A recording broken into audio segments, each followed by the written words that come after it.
Boa noite, sejam bem-vindos ao programa Ponto de Vista.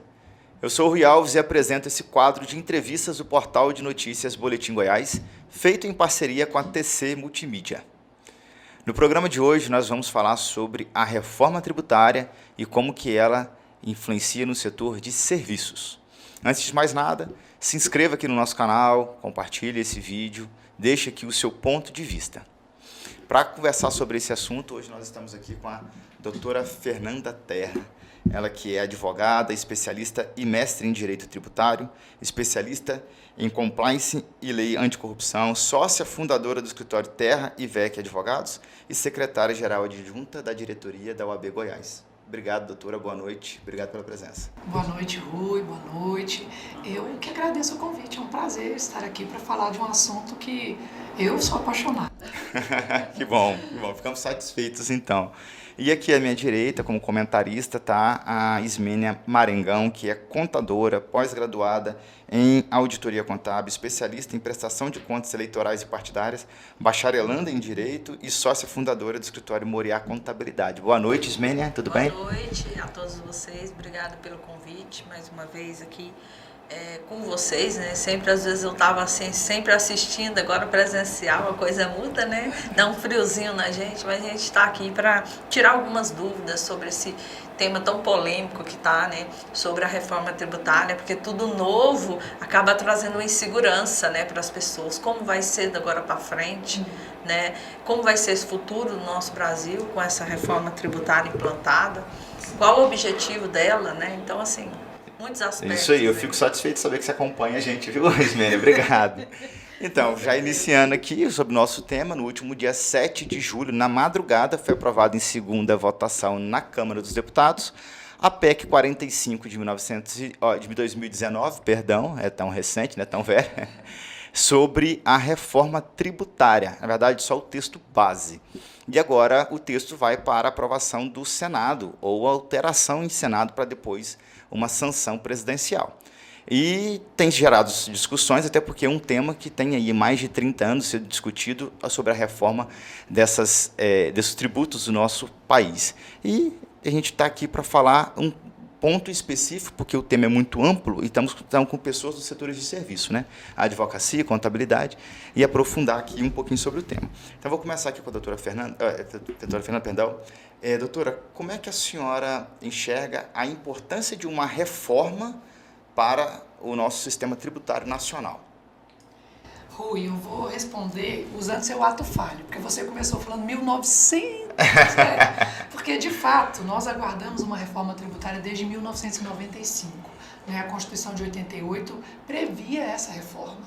Então nós estamos aí quase 30 anos aguardando que aconteça num sistema complexo e alto, né? Nós temos aí a carga tributária no Brasil hoje chega a 35% do PIB. Então, falar de reforma tributária e aguardar uma reforma tributária, eu acho que é de consenso que o nosso país precisa sim de uma reforma. Agora a discussão é qual reforma. Essa reforma aprovada na Câmara, ela começou em 2019, né, um texto criado pelo CECIF, que é o Centro de Cidadania Fiscal ligado à FGV em São Paulo, é apresentado para o governo da época, veio a pandemia, a conversa morreu, e agora o novo governo, em menos de 6 meses, discutiu e aprovou na Câmara, em tempo recorde, uma reforma tributária. Então, reforma tributária nós queremos e precisamos. Esta reforma tributária a gente precisa analisar. Certo. Então, de repente tem um risco aí de isso não ser uma reforma. Essa é a preocupação, a forma como está acontecendo, porque na análise geral, uma discussão mais profunda para se tornar uma reforma de fato efetiva deveria ser feita. O governo quer entregar uma reforma, né? O que nós questionamos essa reforma vai trazer o que nós esperamos? Simplicidade do sistema? Se nós descermos aos detalhes do texto da PEC, eu tenho inúmeros pontos para mostrar que isso não acontecerá.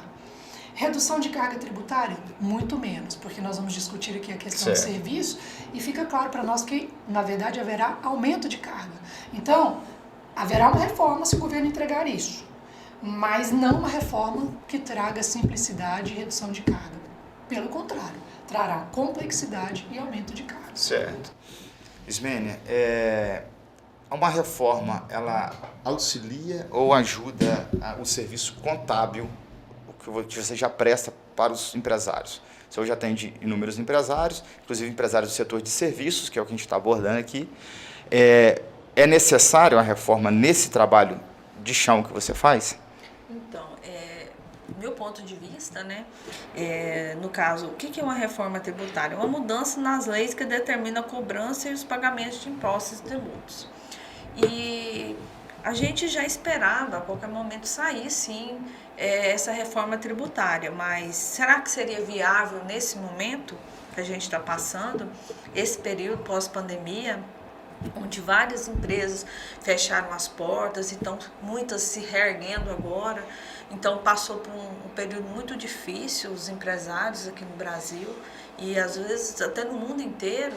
E então tanta informação, será que seria o momento certo disso acontecer? Então assim, a gente fica analisando, e será que vai valer a pena fazer essa reforma tributária? Será que vai ajudar ou não os empresários, né?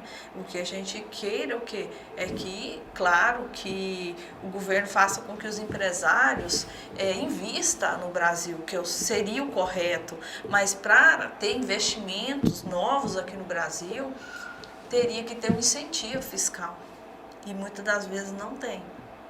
Pelo contrário, tem só cobrança todo tempo. Né?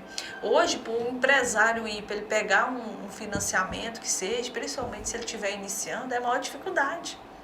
Né? Então, assim, que incentivo vai ter? E com certeza, pelo que a gente viu, eu não espero baixar a carga tributária, não. Eu acredito que não vai ter. Então, uma unificação de impostos e que vai somando tudo, vai ser mais caro do que discriminado igual já tinha.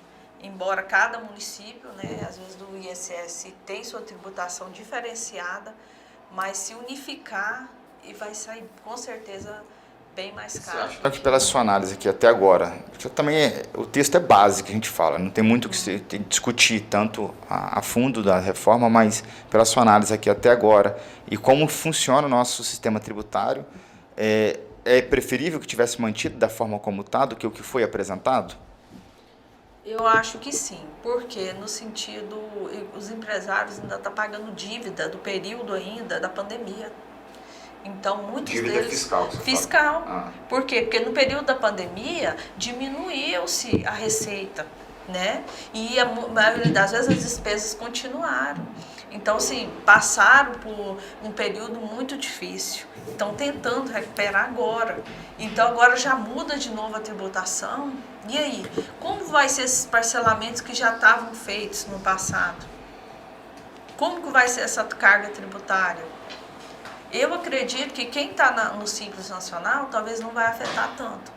Mas as empresas maiores que estão presumidas no real, eles vão sentir bastante. Porque vai aumentar. Inclusive a questão de distribuição de lucros e dividendos, né? Para os sócios das empresas, né? A tributação vai aumentar. Né?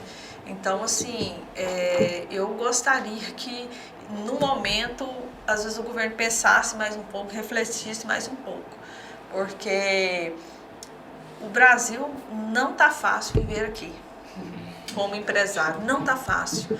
Não está fácil, tudo muito caro, o custo de vida muito alto e, às vezes, a arrecadação não é compatível. Certo, e aí a preocupação é que pode vir uma oneração ainda maior do que o que está e dificultar ainda mais a vida do empresário, do empreendedor no Brasil. E uma inadimplência maior ainda nos pagamentos dos impostos. Entendi. O Conselho Nacional do Comércio e Serviços, né, CNC, ele emitiu inclusive uma relação de bens e de serviços que poderiam chegar em oneração de até 261%. Essa nota foi encaminhada ao Ministério da Fazenda, que respondeu dizendo que não havia, isso não era, a análise não era certa, não era acertada, não havia, na verdade, essa oneração. Da análise que a senhora tem, doutora, aqui até como tributarista e secretária da OAB Goiás, que a OAB Goiás levantou essa bandeira da análise da reforma tributária quanto ao setor de serviço. A senhora acredita que haverá essa oneração da forma como está? Sim. Eu posso até mostrar aqui Sim. em percentuais, mas eu queria fazer alguns complementos. Claro.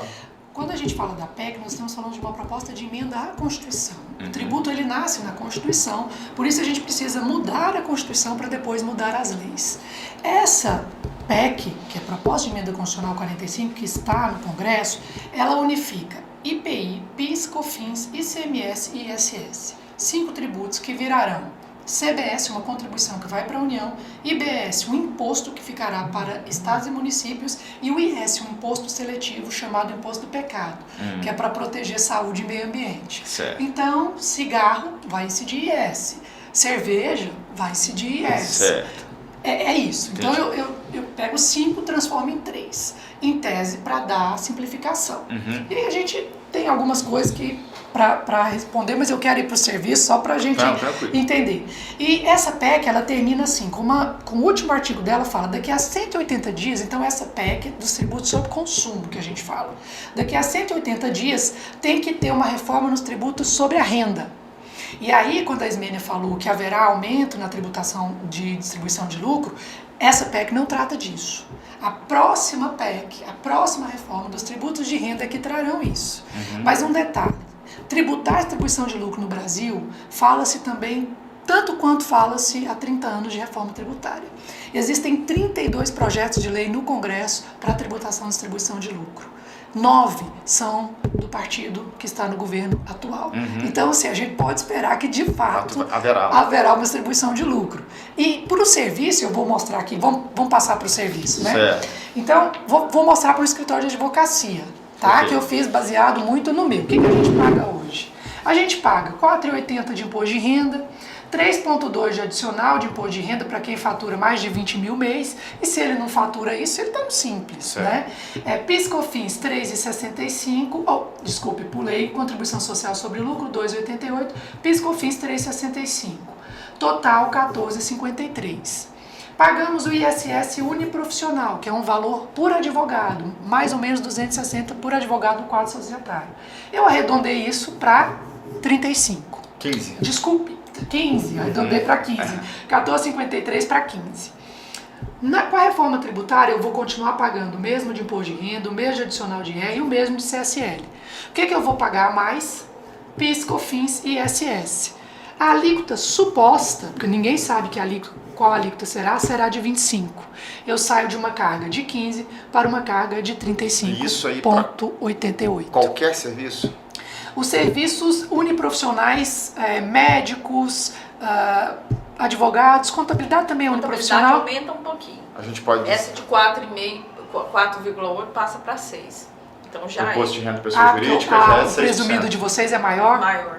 Então, assim, às vezes alguns tipos de serviços vai aumentar. Porque já é aumentado. Já é aumentado. Se então, for no imposto de renda, não vai mudar. O que tem que ver é PIS, COFINS e ISS.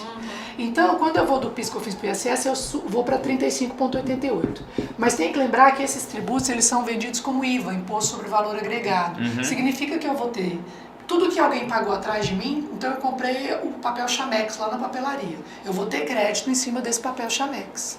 A ideia, então, seria não 35,88, mas 35,88 menos os créditos. Certo. Mas é aí que está o grande problema do prestador de serviço. Só para a gente entender aqui, até para a linguagem de quem está nos assistindo, que não tem não tem o aprofundamento tributário. A senhora falou de crédito do papel. Para a gente explicar um pouquinho sobre como é que vai funcionar, na ideia dessa reforma, como é que isso vai funcionar.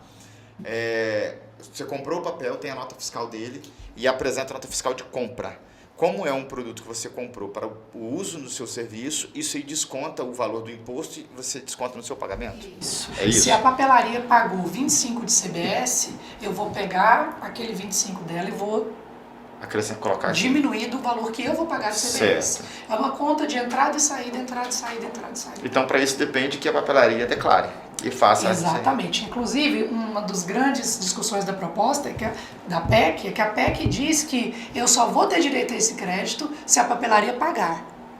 Então, como é que eu vou saber? Então, é condicional ao que o outro está fazendo? A PEC diz isso. Aí, quando teve um grupo de trabalho na Câmara que disse o seguinte, olha, nós não temos um mecanismo para fazer isso, então isso fica para depois, mas está aqui na PEC. Então, em tese, no primeiro momento eu pego o crédito que está na nota fiscal. Certo. Tá? Então eu comprei o papel de 100, ele pagou 25, dá o quê? 2,50? É. Ajuda Não, aqui. se for R$100, R$25, né? 25, não, 2,50. 25%? 25%, Então, sei, ele pagou 25% de CBS. Isso. Eu pego os R$25 e vou pôr lá na minha continha positiva. Certo. Quando eu for pagar a minha CBS deu 200. Uhum. Ao invés de pagar 200, eu vou pagar 200 menos o 25 da papelaria. Entendi. Essa é a lógica. Seria essa conta. Essa é a conta. Só que qual que é o problema do serviço? Por que haverá um grande aumento no serviço? Não sei se vocês conseguem mostrar isso. Aqui, 62% das minhas despesas estão com folha de salário, porque serviço trabalha com gente. Certo. Isso aqui é uma análise, então, do seu escritório. Do meu escritório, das minhas despesas. Ok. 62% folha de pagamento. Aham. 7,54 é a minha segunda maior despesa, que é aluguel. Ok. Aluguel não dá direito a crédito, folha de salário não dá direito a crédito. Certo. Significa que eu vou pegar crédito, na melhor das hipóteses, em cima de 30% das minhas despesas. Ok. Só que a minha TI é simples, a minha marketing vem do simples, a minha contabilidade está no simples. Ou seja, o meu crédito... Tá. Vamos então destrinchar mais um pedacinho aqui Tá. agora. A senhora vai conversando e eu vou fazendo as perguntas pra gente ir cortando aqui. A senhora falou que as despesas que a senhora tem é simples. Simples quer dizer o sistema do Simples Nacional. A minha Quem contabilidade está no simples nacional. Isso. Tributada no Simples No Nacional. Simples Nacional. É o caso que você faz, o Boletim Goiás está no Também, Simples Nacional, eu né? também, no Você também está no Simples. Simples Nacional. Isso quer dizer, então, que é um tipo de tributação específica que a empresa está no Simples Nacional. Isso. E essa empresa que está no Simples Nacional, então, você não tem um desconto também, você não tem um crédito por essa empresa, é isso? Não, porque ela não paga 25% de CBS, ela tem um regime diferenciado. Certo. Especial. Quem paga 25%, vai pagar 25% de CBS é o Do presumido IBS. É do lucro presumido E real. e real. Ok. Que isso quer dizer, são empreendimentos que têm um movimento maior, é isso? Que tem até um volume maior de arrecadação, é isso, Ismael? Isso mesmo. Qual que é o Ela limite tem, do simples? ela tem um faturamento maior. Uhum. Então, o que acontece? Se ela tem um faturamento maior, com certeza a carga tributária dela vai ser maior. Certo. Né? Agora, a gente tem que pensar na seguinte hipótese. O que realmente vai ser de benefício para as empresas com essa nova carga tributária? Doutora, você já imaginou o que seria? Eu acho que o ponto negativo é maior do que o Eu tô positivo. mostrando aqui. Pois é, mas aí deixa eu fazer Tem um até... aumento de carga de 20%. Deixa eu até jogar uma outra bola aqui. 20% não, desculpa, na verdade... Tem 35%. Não, 35% corresponde a 140% da minha carga. Sim, eu você tenho vai um aumento aumentando. de 140%. Se eu tirar o tributo sobre renda, gente, eu estou saindo de 5 para 25. Uhum. Quanto? Vamos lá, 5 mais 5, 100? 500%. 500% de aumento de 500% carga de aumento. tributária. Uhum. Eu terei, Pois o meu escritório terá 500% de aumento de carga ainda não tributária. colocou no lucro de dividendos ainda, porque se for ainda aprovado, A próxima vai etapa... aumentar mais ainda a Isso, sua tributação. isso. Certo, Aí mas a aqui a gente- gente falou que não haverá crédito em empresas que estão com regime de tributação do Simples Nacional, porque ela não vai incidir o IBS. Então quer dizer que essas empresas elas não terão essa oneração, é isso? Então, na proposta de emenda constitucional, a PEC, ela preserva o regime diferenciado do Simples. O que é o Simples? Empresas que faturam até 3 milhões e 600, é isso? Anual. Anual, 3 milhões e 600 anual, elas pagam a tributação com uma guia única e com alíquotas reduzidas. Aham. Isso para fomentar as pequenas incentivar. empresas. Então, a proposta, a PEC, ela mantém o sistema do Simples. Só que o sistema vai mudar. Então, hoje eu vou ter crédito e eu vou pagar no destino. Significa que vai ter um impacto para as empresas no Simples. Nós não sabemos medir ainda. Então, eu preservo o Simples. Mas o impacto para as empresas no Simples virão depois. Porque eu vou querer continuar comprando de empresa no Simples se ela não me dá crédito? Entendi. Vai para o destino. Então a empresa está trabalhando aqui lá e entrega lá em São Paulo. O impacto ainda vai ser medido. Imediatamente, quem está no Simples não será atingido pela essa reforma. No entanto, com a negociação dia a dia, que Com a pode ser mudança dos impactado sistemas. pelo fato das pessoas pararem de procurar, os empresários pararem de procurar isso. Essa é a preocupação. E Simples Nacional, as empresas que estão no Simples Nacional hoje é a maioria, não é? Sim. A grande maioria do Até nosso... porque a carga tributária é menor do que Menor. quem está no lucro E presumido porque real. nem todas as empresas têm faturamento de até 3,6 milhões no ano, não é Também, isso? Isso, porque são presumido real, são consideradas empresas de médio e grande porte, né? E, Rui, uma coisa importante que a gente precisa lembrar, prestador de serviço, comércio, empresas no Simples, são empresas que empregam muito, Sim. né? E a Ismênia falou do pós-pandemia, e nós estamos mexendo com gente que emprega. Nós vamos Ela não causar emprega, de desemprego. repente, muitos funcionários de uma vez, mas são muitas empresas empregando alguns funcionários. Mas você sabe que as empresas, elas empregam sim. A mão de obra, uma grande indústria, ela está muito mecanizada. Certo. Então, o prestador de serviço precisa ter o humano para ser prestador de serviço. Então, eu tenho sim empregados ali. Certo. Né? E eu posso incorrer num desemprego. Eu não quero ser catastrófica. Não. Catastrófica. Mas assim, a gente está bastante assustado. Quem trabalha com direito tributário, porque essa emenda constitucional teve o apoio de 67 economistas e está sendo defendida por economistas. Por que ela foi aprovada? Porque se você lê aqueles que estão defendendo, eles falam de aumento no PIB através dessa reforma. Por isso que ela foi aprovada. 20% de aumento do PIB, eles prometem com isso aqui. Então é um jogo de narrativa. A senhora consegue falar um pouco sobre como que seria esse aí? Como é que na prática aconteceria? Por que onerando os serviços o PIB aumentaria? Será que se a tendência, como a senhora disse, de repente seria até um desemprego? Rui, parabéns pela sua pergunta, porque é a pergunta que o Senado está fazendo agora. O Senado pediu as contas, pediu os cálculos. Certo. O Senado quer ver esses números. Porque eu estava conversando com o economista e ele me disse uma frase: não tem número que não confesse sob tortura. Então, estatística e número, a gente... Né? Eu conversei com um municipalista que falou por que os municípios aceitaram perder a competência legislativa sobre o ISS, porque foi prometido aumento de arrecadação. Eu falei, gente, como estão prometendo aumento de arrecadação para municípios goianos, por exemplo? Goiás, benefício fiscal está na PEC que não poderá ser concedido. Toda a tributação será feita no destino. Goiás não tem mercado consumidor. Ou seja, nós corremos o risco de desindustrialização, né? E porque as indústrias vão embora, vão para onde está o mercado consumidor, não é? E até a prestação de serviço. Enfim, quando eu vou para o texto da PEC novamente, eu fico bastante assustada e tenho bastante... Os meus pares no direito tributário também estão. Né? Existe um grupo que propôs, que defende essa reforma, mas a maioria dos tributaristas está todo mundo assustado. Preocupado com isso. A senhora falou aqui sobre, inclusive já trouxe o SS, só tá a pergunta para as duas, e também falou dos impostos, são 5 impostos, agora vão reduzir em 3, e aí então, o município vai perder a competência sobre o SS, Imposto sobre Serviço, e o Estado sobre o ICMS, Imposto sobre Circulação de Mercadoria, né? Qual a importância da autonomia dos estados com esse imposto em mãos, ao invés de deixar que a União mesmo cuide disso e repasse aos estados? Qual que seria isso?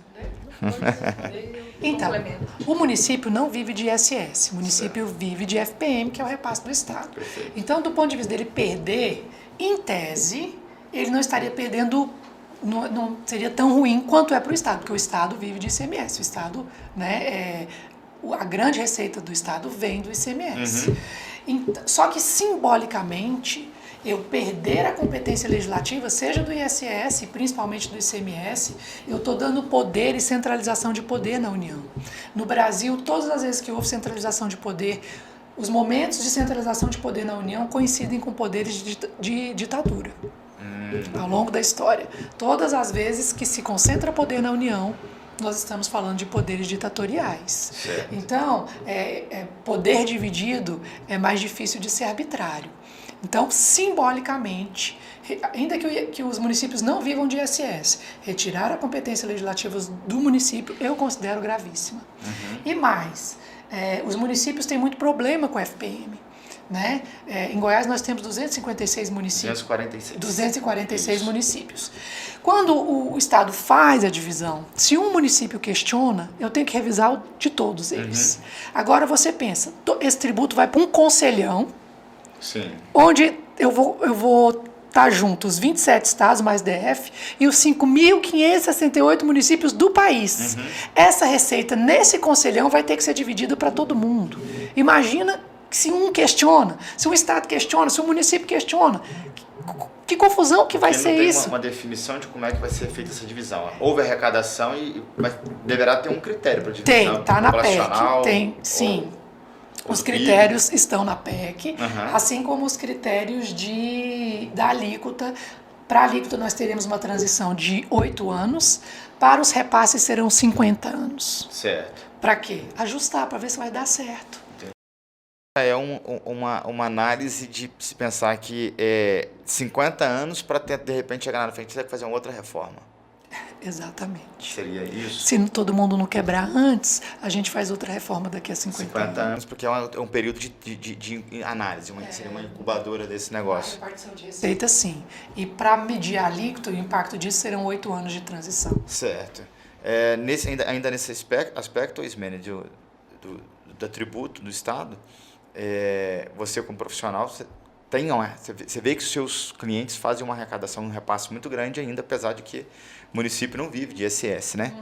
Mas acabando que esse dinheiro volta para a ponta, né? Porque a gente paga o imposto, vai para o município e no final das contas o ISS ele é usado ainda em aplicação dentro do município. E pode ser que tenha uma proporção diferente, né? Há o pagamento do imposto numa proporção, aí ele já vai para a União e de lá ele retorna para cá numa proporção às vezes menor, é isso? Isso. E também os empresários estão muito preocupados porque, assim, até a questão de negociar os impostos, é muito mais fácil ir em uma prefeitura, né, de algum município e negociar uma pendência do que você ir numa união da vida. Você vai conversar com quem? Onde procurar? E pelo menos o município, sempre de ano em ano, eles fazem um desconto para incentivar os empresários que está em aberto, quitar aquela dívida de ISS. Aí eu não sei se a União vai trabalhar dessa forma, que eu acho meio complicado, né? Certo. Então, assim, aí no caso, se tiver algum imposto em aberto, aí você, no próximo ano seguinte, nem vai poder enquadrar no Simples Nacional, né? Porque se tiver algum imposto em aberto, você não enquadra. E aí? Será que os empresários vão ter condições de honrar esses compromissos sem ter nenhuma pendência? E aí a empresa que sair do Simples Nacional, às vezes alguma pendência que ela tiver, ela vai ficar mais um ano prejudicada, porque aí vai aumentar cada dia mais o imposto dela. Porque a forma de passar por lucro presumido, que seja, não é só pelo faturamento.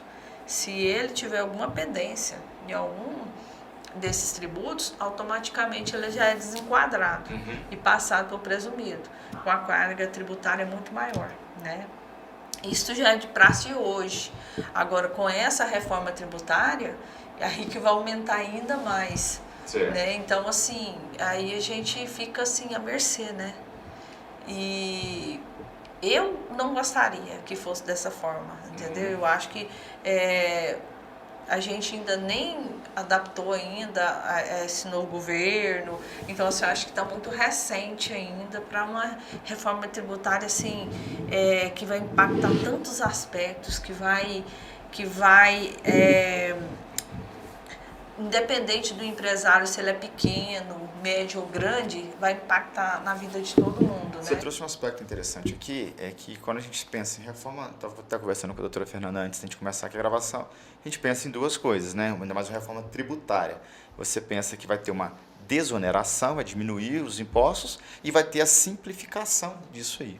E com esse ponto de, por exemplo, o ISS, se for para a União, tem essa dificuldade de acesso do empresário para tentar negociar uma dívida ali e regularizar a sua empresa. Então, o aspecto principal acaba ficando perdido. Seria isso? Isso. Excelente essa fala da Ismênia, porque a impressão que eu tenho de quem fez essa reforma tributária é que eles nunca trabalharam na ponta. Tá vendo o problema que ela acabou de trazer? Sim. A pessoa que teve um problema com o seu IBS, no caso o CBS, ela vai falar com quem?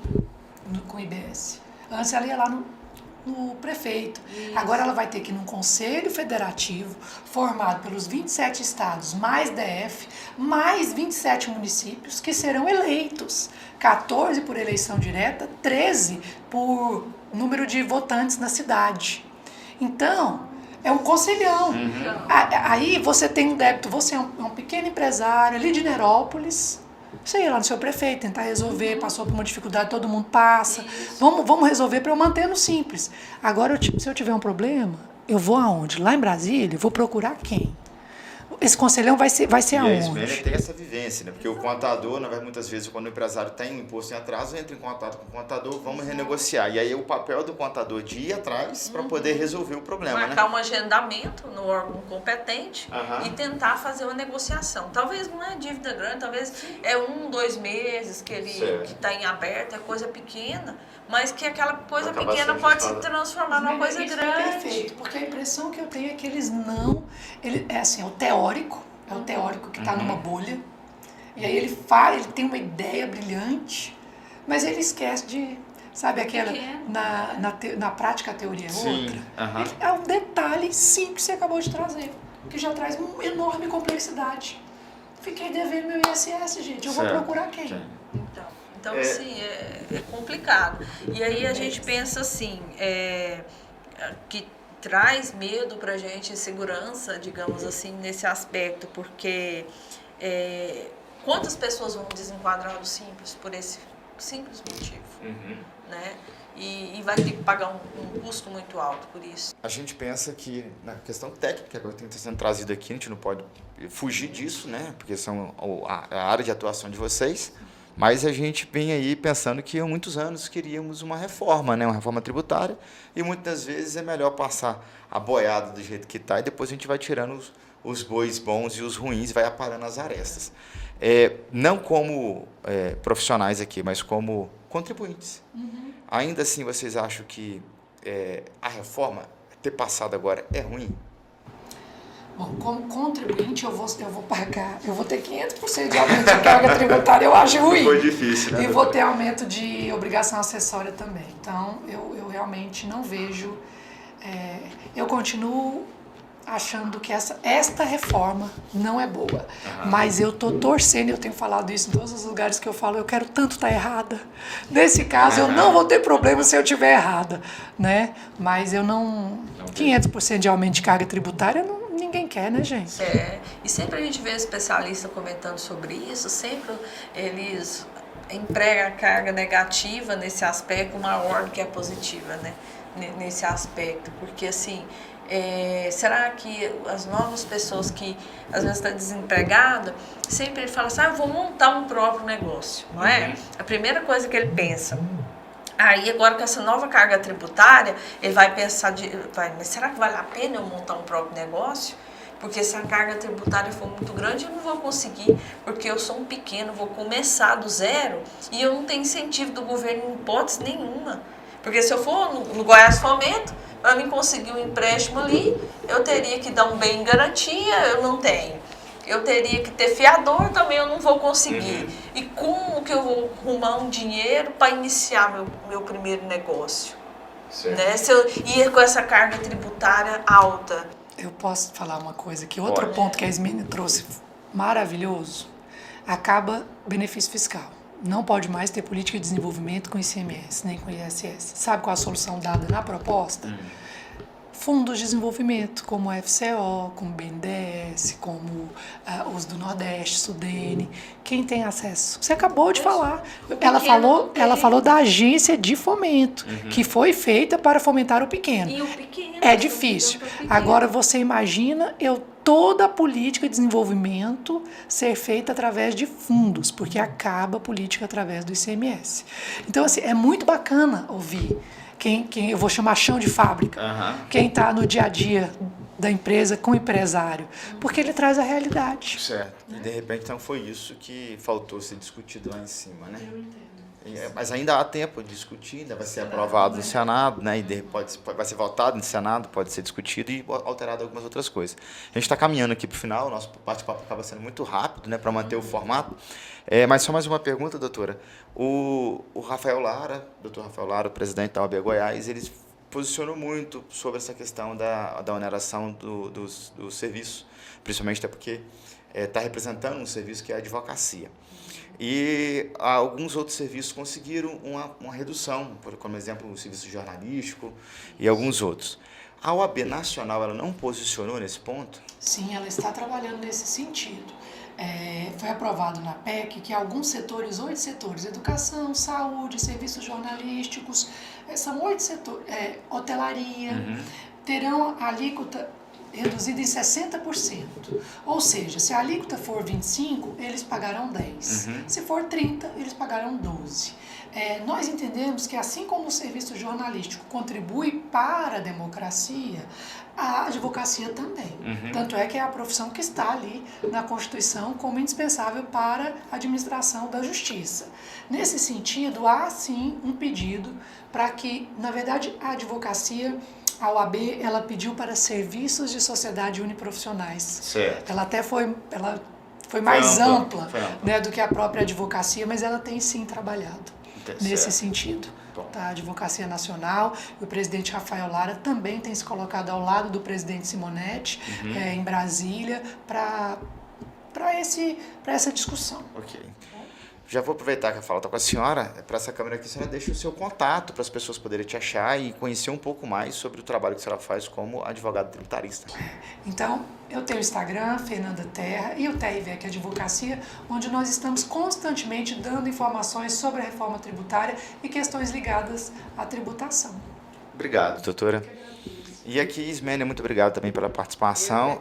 Pode deixar aqui pela câmera central, comenta também como as pessoas te encontram para conhecer um pouquinho do trabalho de contabilidade que você faz. Eu também tenho o meu Instagram, né, Ismênia Maringão, e nele a gente aborda sempre assuntos assim de grande relevância, né, como a reforma tributária e outros temas ligados à parte contábil e tributária também.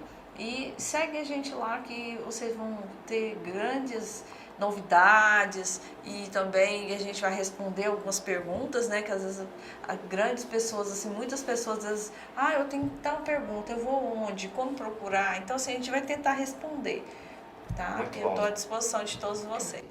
Obrigado, doutora, novamente.